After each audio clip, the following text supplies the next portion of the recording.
दोस्तों, करोड़ों की कंपनी का मालिक एक नौजवान सुबह ऑफिस जाने के लिए तैयार है। सब कुछ है उसके पास, दौलत, शोहरत और नाम। लेकिन अचानक उसके कदम ऑफिस की बजाय मंदिर की ओर मुड़ जाते हैं।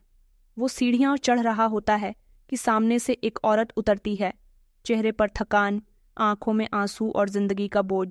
दोनों की नजरें मिलती हैं और वक्त थम जाता है। कौन है ये औरत? क्यों उसकी आंखों में बरसों पुराना दर्द है? और आखिर क्या रिश्ता है जो इन दोनों के दिल को हिला देता है? पूरी कहानी आखिर तक जरूर देखें, लेकिन पहले कमेंट में अपना और अपने शहर का नाम जरूर लिखें, जिससे हमें पता चले कि हमारी कहानी देश की किस किस कोने तक पहुंच रही है।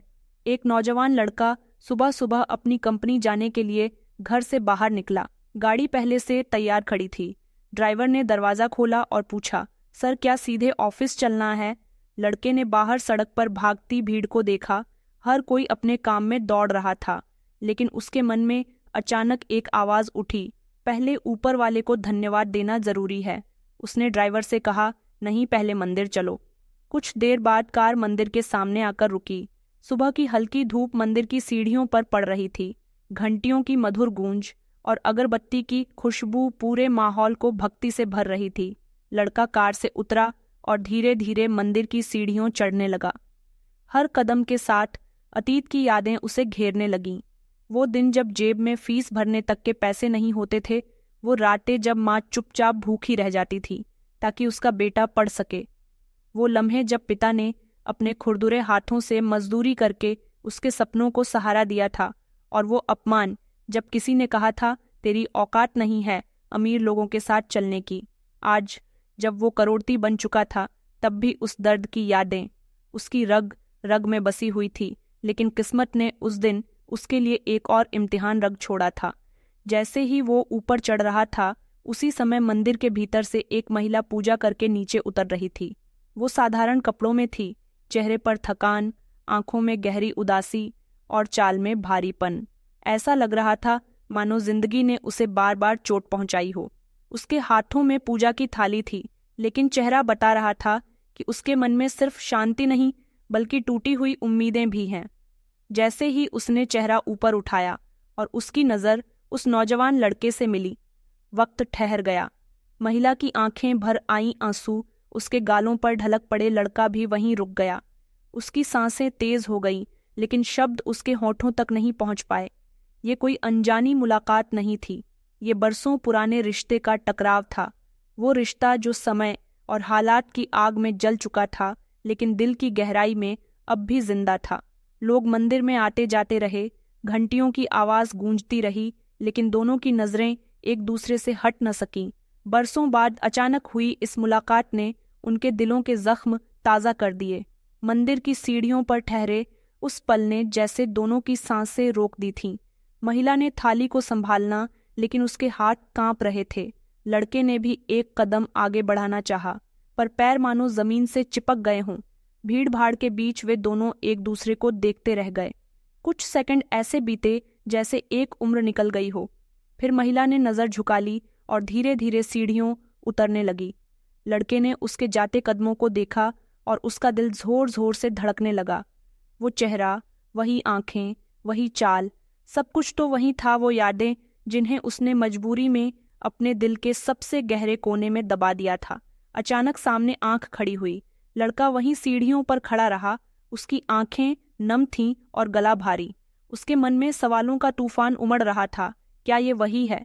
क्या ये वही राधिका है जिसने कभी उसके साथ सपने देखे थे? क्या किस्मत उसे बरसों बाद यहीं इसी जगह पर ले आई है? महिला धीरे धीरे नीचे तक पहुंच चुकी थी। वो सीढ़ियों से उतरकर मंदिर के बाहर खड़ी थी, पर उसके चेहरे पर वही बेचैनी थी। उसके आंसू साफ बता रहे थे कि उसने भी उस नज़र को पहचाना है। कदम आगे बढ़ते, लेकिन दिल पीछे मुड़ मुड़कर उस नौजवान की तरफ खींच रहा था।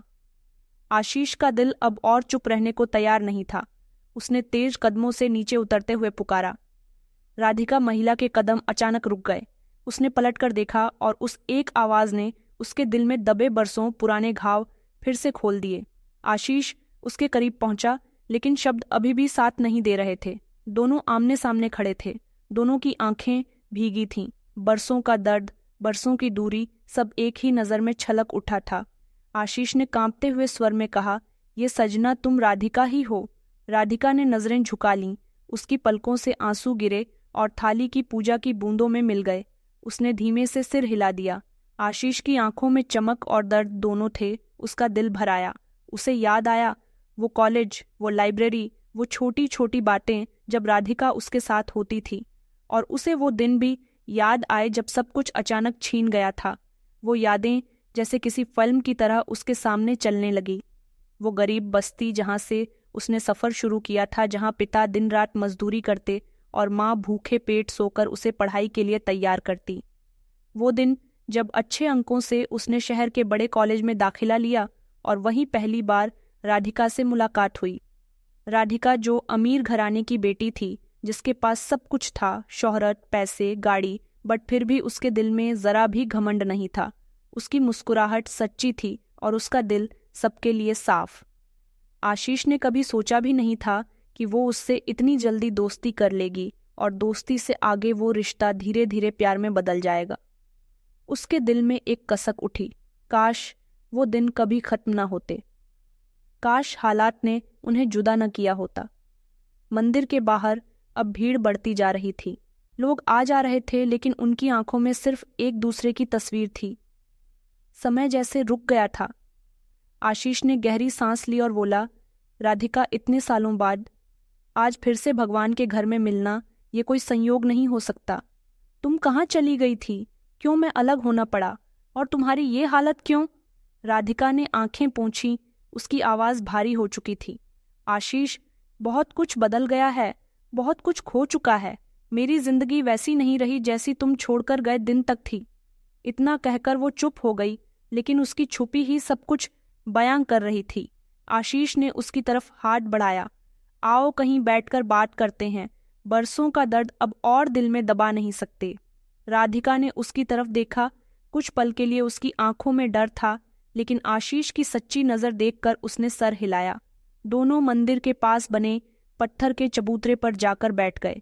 बरसों की दूरी के बाद ये पहला मौका था जब वे आमने सामने बैठकर अपने दिल का बोझ हल्का करने वाले थे। पत्थर के चबूतरे पर बैठे दोनों कुछ पल तक चुप रहे। मंदिर की घंटियां अब दूर से हल्की सुनाई दे रही थी, पर उनके दिलों में बरसों का शोर उठ रहा था।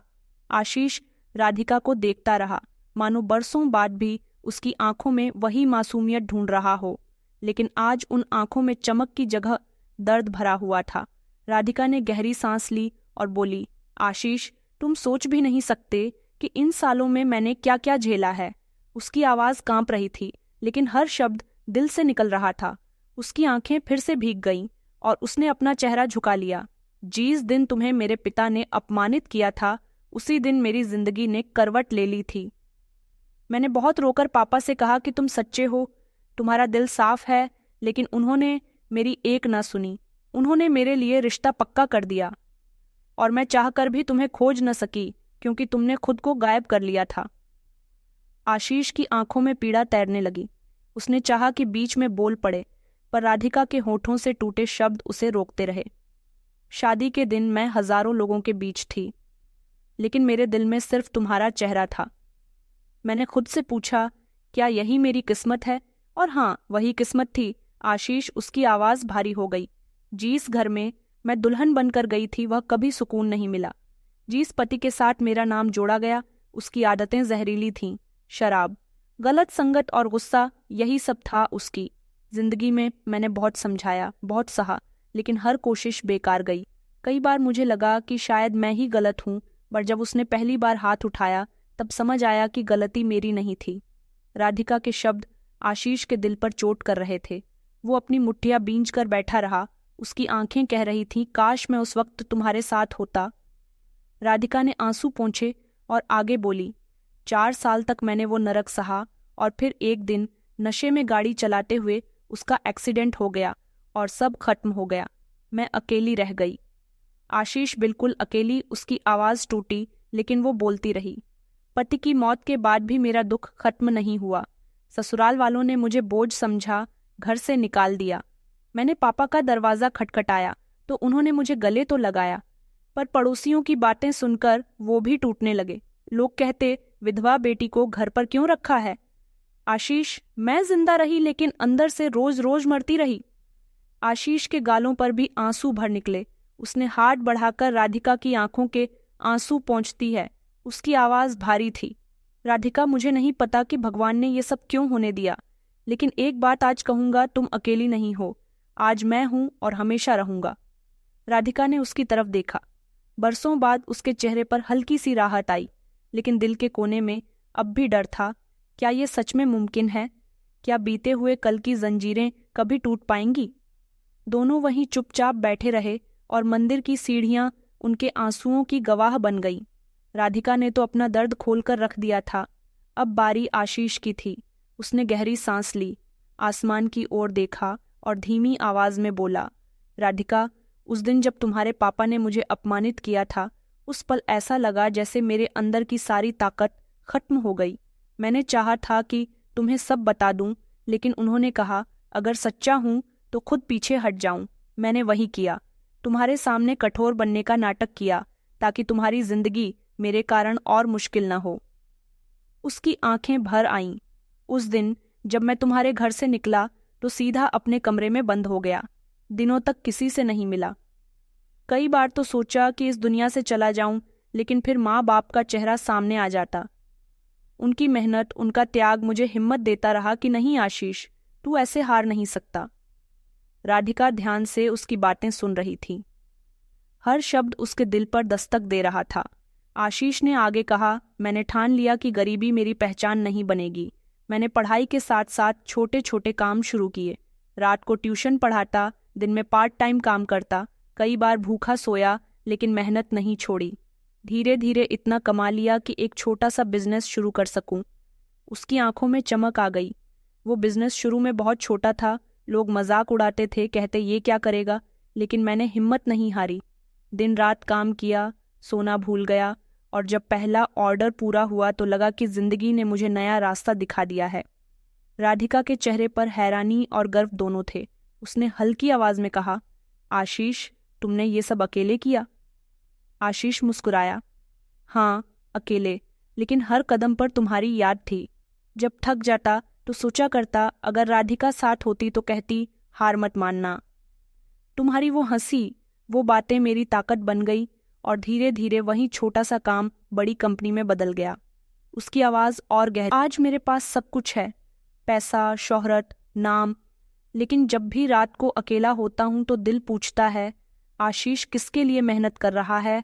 और हर बार तुम्हारा चेहरा सामने आ जाता है। राधिका की आंखों से आंसू फिर बन निकले। उसने कांपते हुए कहा, आशीष, मैं कभी सोच भी नहीं सकती थी कि तुमने इतना कुछ सहा होगा, और ये सब मेरी वजह से। आशीष ने उसका हाथ थाम लिया। नहीं राधिका, ये सब तुम्हारी वजह से नहीं, बल्कि तुम्हारे लिए था। अगर उस दिन तुम्हारे पापा मुझे नीचा ना दिखाते तो शायद मैं कभी इतनी ऊंचाई पर नहीं पहुंचता। मेरे अंदर की आग उसी अपमान से जली थी, और उसी ने मुझे आज यहां खड़ा किया है। दोनों की आंखों में आंसू थे, लेकिन उन आंसुओं के पीछे अब एक नई चमक थी, एक उम्मीद की किरण। मंदिर की घंटियों की आवाज तेज हो गई थी, जैसे भगवान भी गवाह बन रहे हों कि दो बिछड़े दिल फिर से पास आ रहे हैं। बरसों की दूरी मिटाने वाली उस बातचीत ने दोनों के दिलों का बोझ हल्का कर दिया था। राधिका ने अपने दर्द का समंदर बाहर बहा दिया था, और आशीष ने अपनी मेहनत की दास्तां सुनाई थी। अब दोनों के बीच एक सन्नाटा था, लेकिन वो सन्नाटा डर का नहीं, बल्कि उम्मीद का था। आशीष ने राधिका की आंखों में गहराई से देखा और कहा, राधिका, मैंने जिंदगी भर सिर्फ एक लड़की से प्यार किया है, और वो तुम हो। तुम्हारा अतीत चाहे जैसा भी रहा हो, मेरे लिए तुम वही हो जो कॉलेज की लाइब्रेरी में मेरी किताबें संभालना थी, जो मेरी सादगी पर मुस्कुराती थी, और जो मुझे बिना बोले समझ जाती थी। राधिका कांप गई, उसके होंठ हिले। लेकिन आशीष, मैं अब वैसी नहीं रही। समाज मुझे विधवा कहता है, लोग ताने मारते हैं, मैं तुम्हारे लायक कैसे हो सकती हूँ? आशीष ने उसका हाथ कसकर थाम लिया।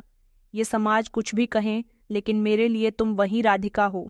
अगर उस वक्त तुमने मुझे गरीब जानकर ठुकराया नहीं, तो आज मैं तुम्हें अकेली जानकर कैसे ठुकरा दूं? प्यार कभी परिस्थितियों से छोटा नहीं होता राधिका। राधिका की आंखें भर आईं। बरसों से दबा हुआ दर्द पिघलकर राहत में बदलने लगा। उसने धीरे से सिर झुका दिया। जैसे कह रही हो, अब मैं भागना नहीं चाहती। आशीष ने मुस्कुराकर कहा, चलो तुम्हारे पापा के पास चलते हैं। इस बार मैं झुकने नहीं आया, इस बार मैं तुम्हें अपनाने आया हूं, और अगर वो मुझे फिर से ठुकराएंगे तो मैं भी अब चुप नहीं बैठूंगा।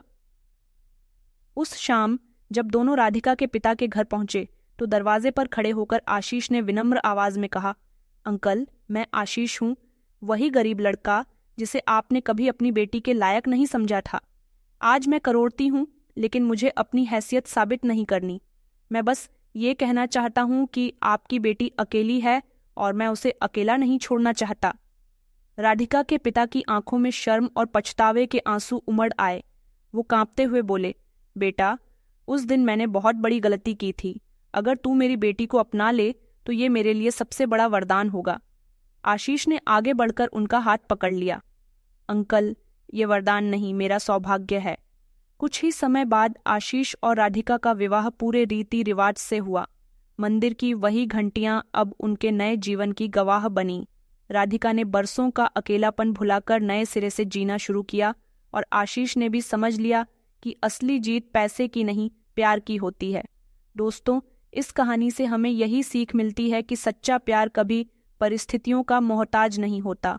अगर दिल साफ हो और भावनाओं सच्ची हो तो समाज की हर दीवार गिराई जा सकती है। प्यार का रास्ता कठिन हो सकता है, लेकिन अंत में वही सबसे बड़ी ताकत बनता है। क्या आपको भी लगता है कि समाज को किसी इंसान का मूल्य उसकी हैसियत या परिस्थितियों से नहीं, बल्कि उसके दिल और उसके कर्मों से आंकना चाहिए? दोस्तों, अगर इस कहानी ने आपके दिल को छुआ है तो इसे लाइक करें। कमेंट्स में बताइए कि आपको इस कहानी का कौन सा हिस्सा सबसे ज़्यादा अच्छा लगा। इस कहानी को ज़्यादा से ज़्यादा शेयर करें, और ऐसे ही और कहानियों के लिए हमारे चैनल को सब्सक्राइब करना ना भूलें। धन्यवाद।